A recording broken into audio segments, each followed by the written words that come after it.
ನಮಸ್ಕಾರ. ನೀವು ಕೇಳಿದ ಗುಬ್ಬಿಯ ಮೇಲೆ ಬ್ರಹ್ಮಾಸ್ತ್ರ ಎಂಬ ಕನ್ನಡ ಗಾದೆ ಮಾತಿನ ವಿಸ್ತೃತ ವಿವರಣೆ ಇಲ್ಲಿದೆ. ಈ ಗಾದೆಯು ಒಂದು ಆಳವಾದ ಮತ್ತು ತಾರ್ಕಿಕ ಅರ್ಥವನ್ನು ಹೊಂದಿದೆ. ಇದನ್ನು ಅರ್ಥಮಾಡಿಕೊಳ್ಳಲು ಮೊದಲು ಅದರ ಪದಗಳ ಅರ್ಥವನ್ನು ತಿಳಿದುಕೊಳ್ಳಬೇಕು. ಗುಬ್ಬಿ ಒಂದು ಸಣ್ಣ ದುರ್ಬಲವಾದ ಹಕ್ಕಿ. ಇದನ್ನು ಸುಲಭವಾಗಿ ಹಿಡಿಯಬಹುದು ಅಥವಾ ಓಡಿಸಬಹುದು. ಬ್ರಹ್ಮಾಸ್ತ್ರ ಹಿಂದೂ ಪುರಾಣಗಳ ಪ್ರಕಾರ ಬ್ರಹ್ಮದೇವರು ಸೃಷ್ಟಿಸಿದ ಅತ್ಯಂತ ಶಕ್ತಿಶಾಲಿ ಮತ್ತು ವಿನಾಶಕಾರಿ ಅಸ್ತ್ರ. ಇದನ್ನು ಮಹಾಭಾರತದಂತಹ ಯುದ್ಧಗಳಲ್ಲಿ ದೊಡ್ಡ ದೊಡ್ಡ ಸೇನೆಗಳನ್ನು ನಾಶ ಮಾಡಲು ಬಳಸುತ್ತಿದ್ದರು. ಗಾದೆಯ ಅಕ್ಷರಶಃ ಅರ್ಥ ಮತ್ತು ಆಂತರಿಕ ಸಾರ. ಅಕ್ಷರಶಃ ಅರ್ಥದ ಪ್ರಕಾರ ಈ ಗಾದೆ ಒಂದು ಚಿಕ್ಕ ಗುಬ್ಬಿಯನ್ನು ಕೊಲ್ಲಲು ಅತ್ಯಂತ ಪ್ರಬಲವಾದ ಬ್ರಹ್ಮಾಸ್ತ್ರವನ್ನು ಬಳಸುವುದನ್ನು ಸೂಚಿಸುತ್ತದೆ. ಇದು ಸ್ಪಷ್ಟವಾಗಿ ಹಾಸ್ಯಾಸ್ಪದ ಮತ್ತು ತರ್ಕಬಾಹಿರ ಕ್ರಿಯೆ. ಯಾಕೆಂದರೆ ಒಂದು ಚಿಕ್ಕ ಕೆಲಸಕ್ಕೆ ಅಂತಹ ದೊಡ್ಡ ಮತ್ತು ವಿನಾಶಕಾರಿ ಸಾಧನದ ಅಗತ್ಯವಿಲ್ಲ. ಆದರೆ ಇದರ ಆಂತರಿಕ ಸಾರವು ಜೀವನದ ಅನೇಕ ಸನ್ನಿವೇಶಗಳಿಗೆ ಅನ್ವಯಿಸುತ್ತದೆ. ಈ ಗಾದೆಯು ಸಣ್ಣ ಕೆಲಸಕ್ಕೆ ದೊಡ್ಡ ಪ್ರಯತ್ನ ಅಥವಾ ಅಗತ್ಯಕ್ಕಿಂತ ಹೆಚ್ಚು ಶಕ್ತಿಯ ಬಳಕೆ ಮಾಡುವುದನ್ನು ವಿವರಿಸುತ್ತದೆ.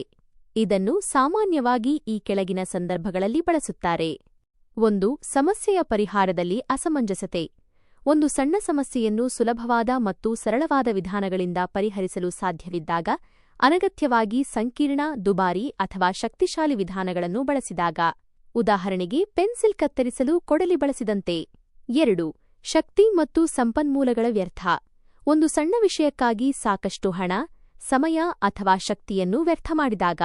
ಇದರರ್ಥ ನೀವು ಮಾಡಬೇಕಾದ ಕೆಲಸಕ್ಕೆ ಎಷ್ಟು ಸಂಪನ್ಮೂಲ ಬೇಕೋ ಅಷ್ಟನ್ನು ಮಾತ್ರ ಬಳಸಬೇಕು. 3. ಅತಿಯಾದ ಪ್ರತಿಕ್ರಿಯೆ. ಯಾರಾದರೂ ಒಂದು ಚಿಕ್ಕ ತಪ್ಪು ಮಾಡಿದಾಗ ಅಥವಾ ಸಣ್ಣ ವಿವಾದ ಉಂಟಾದಾಗ ಅಗತ್ಯಕ್ಕಿಂತ ಹೆಚ್ಚು ಕೋಪದಿಂದ ಅಥವಾ ಕಠಿಣವಾಗಿ ಪ್ರತಿಕ್ರಿಯಿಸಿದಾಗ ಈ ಮಾತನ್ನು ಹೇಳುತ್ತಾರೆ. ಅಂದರೆ ಸಣ್ಣ ತಪ್ಪಿಗೆ ದೊಡ್ಡ ಶಿಕ್ಷೆ ನೀಡುವುದು.